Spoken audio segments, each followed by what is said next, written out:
Absolutely. So enough of the propagandists. I'm going to show you guys this. This is what's going on right now, guys.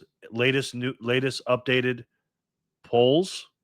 The numbers are in, and Nithya ramen noodle soup has passed Spencer Pratt.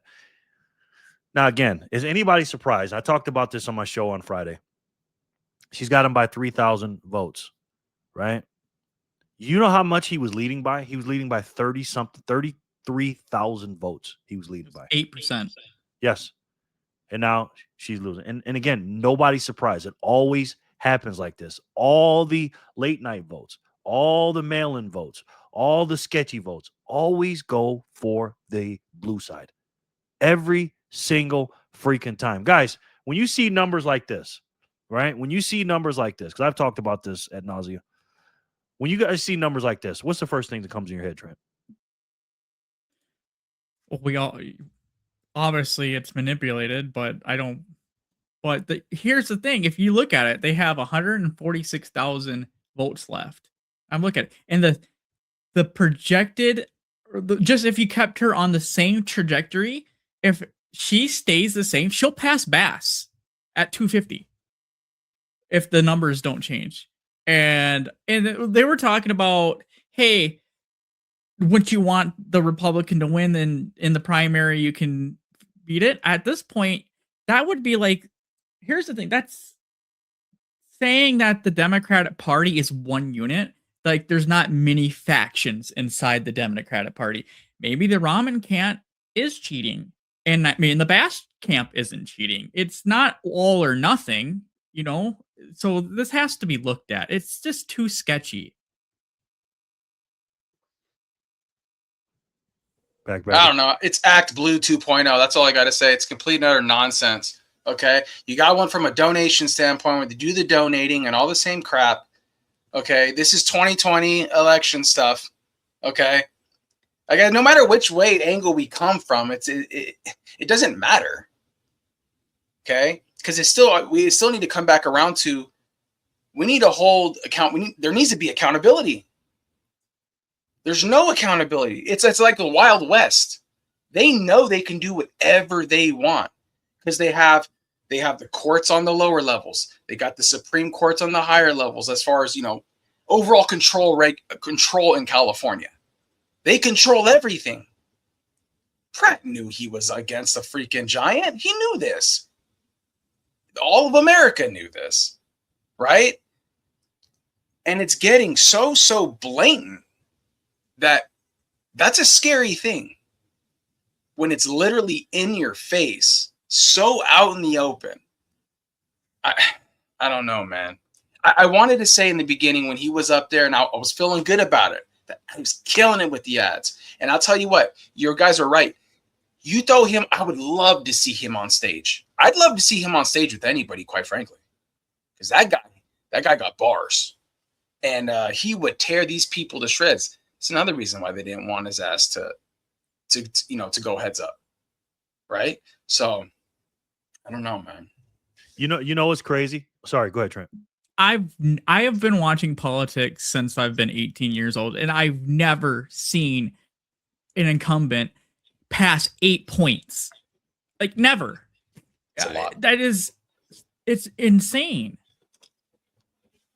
You know what's crazy? This is how you know it's rigged. Because these people forget that we have video, and I was covering this on my show. The night of the election, Nithya ramen noodle soup basically did a concession speech and was crying because she was down by so much. She knew she lost, but she didn't put in the fact that the machine that's running that Democratic evil stuff over there. Yeah, she has no idea. This episode is so demonetized. Yeah. Karen Bass, she knew what time with us. She's like, I've been doing this for years. I know we were going to win. I don't give a shit. I mean, she's so blatantly bad that she knows she's going to win. So here's my question to you guys, right? We talk about problems. Let's talk about solutions, right? We're iffy about the federal government, this, that, and the third. I want to know from each of you, Whoever wants to start first, start first. If somebody says, you know what, we're going to give you power, Trent and Anthony, we're going to give you power to change this election. How do we fix this election right here and moving forward, right? How would you fix this election right now, and how would you change it moving forward? I can go first. So if I were to change this election, I would change the format to basically I'd change the format to the federal level. You'd have Democrat primary, Republican primary, and then they go together. That makes it more fair. You don't have split votes. You don't have anything to deal with that. And obviously you just do the normal stuff, IDs.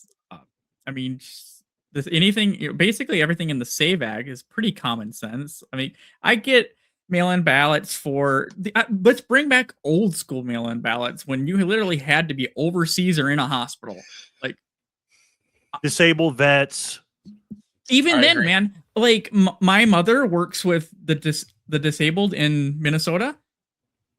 Wheelchairs, all that stuff. They roll them right into the booth and they do their thing and they come out with their paper ballot and they put it in the box. I don't see why we'd change anything like that. But yeah, like old school mail-in ballot rules, and really, it's not that hard to fix. It's not. Because it's done on purpose. Anthony? I do. I agree. Actually, you're pretty spot on, Trent. I agree with you on that. I think we take it back to the keep it simple, stupid method. I think taking it back, traditional, old school mail-in ballots. Yeah, back when you were mailing in for a reason. You were disabled. You were in the hospital. Maybe you had cancer. There was all these things, right? Which made sense. Now it's just it's been weaponized, right? Like everything, housing market's been weaponized, right? We know this. So that's number one. Absolutely. Bring back traditional. Get your ass off your couch and go vote. Okay. That's number one. And then number two is, I think, for the federal level, that's interesting. That'd be an interesting take. It'll never happen. It'll never happen. But for the record, Karen Bass is the first incumbent not to hit 55% in LA. Like they usually don't have this runaway election. Yeah. I just say keep it simple. I think there's just too many damn moving parts. I think there's too many moving parts. And I'm not even really against like the Fed overseeing things. I'm not against that. Because at the end of the day, I'm a believer of state. I am a believer of state too. I think the reason why the United States does work well is because you have state and federal, right? So we still try to maintain a balance, right? Because I love my state. I love Idaho. We're great here. Obviously got like a tenth of the population of like California, you know what I mean? But and honestly, if Spencer Pratt lost fair and square, we wouldn't even be having this conversation. But I agree. No, 100%. And like and then that's what we all three of us, or all of us circle back to is it's just so blatant, and that is a scary thing. You can almost feel like you can just chalk California up. Like that's how I feel. I don't know if you guys feel the same way. I'm pretty sure you do. Here's what I would do. And those are all great points. This is what I would do for this election and then moving forward. There's too much BS going on with this election. There's too many people getting mad and this, that, and the third. Democrats are going to get mad if we start all over. Republicans are going to get mad if it's a, runoff. This is what I would do. I'd say, you know what? We're starting all over. These three people, because there's so much shady shit going on with this shit, is we're going to have a 3-person race for November starting now. All this shit doesn't matter. Okay. These are the top 3 people. We're going to go with these 3, whether it's a far left versus an independent / Republican against the establishment Democrat. That's number one. Can you hit the view all candidates? Let's see how much percentage is in the mix on the lower candidates. It's quite a bit. Yeah. But I would just use these 3. Yeah. Obviously. That's what I would do. But yeah, that's a good point. Right? That's number 1. Number 2, let them, do candidate things. And I would have, for the next 5 months, I would have 1 debate a month for 5 months. or 4.5 months, right before the election. I had four, 5, 6 debates between the three. All right. Then how I would do the election, it's simple. Just like you guys say, just do a regular damn election, man. We don't need no mail-in ballots, only for the people that can't show up. None of this garbage, crazy stuff. Just keep it simple, keep it simple, keep it simple. And what you want to do is you want to have 3 different people inside the counting thing. Because again, you can vote all you want, but it's who is counting the votes. We're not depending on the same people. We're going to have an independent, whatever, whether it's the federal government or whatever, because everybody's going to say, oh, it's a Republican, it's a Democrat. Get the most independent thing that you can, then get a Republican, get a Democrat, and have them check imbalances, have them all watch each other while they're voting. And every single person that votes has to be a citizen of LA, show the ID. They can't be dead. They can't be illegal. They have to be a citizen. If there's any one little blemish on it, like, oh, I moved, and I don't, well, you don't have, okay, well, you can't vote. There's no no voter IDs. There's no dead people. There's no illegals. None of that bullshit. And clean it up for the next 5 months and let them have it, because this is nonsense. We cannot have this shit in the best country in the world, in the 4th largest economy in the world, Los Angeles, California. And one of our greatest states of the union, if not the greatest state of the union, before Gavin Newsom screwed it up. So that's how I'd do it if I was king for the day. They need to send the military in for voting in California. I agree. I think I want to add one more thing to yours. Sure. No more sending this ballot to every person in the city. They literally mail you it, and then you return it. If you want to do a mail-in ballot, go to the post office and get one.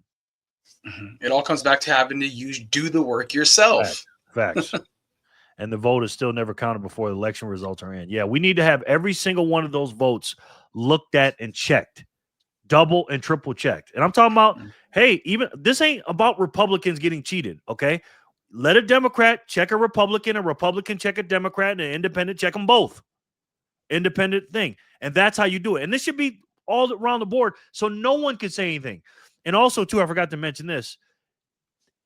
Whatever time that you're going, your work allows you to take that time off. Okay? It doesn't have to be a holiday per se. I would like it on the federal level for presidents when they vote, a holiday, election holiday.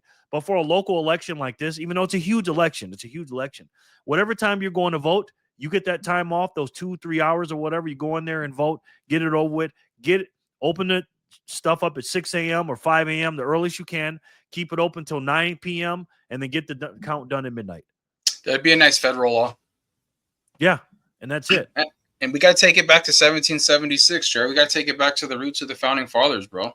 It wasn't complicated. Yeah, just keep it simple, stupid. Well, there you have it, guys. Thank you guys so much for joining us.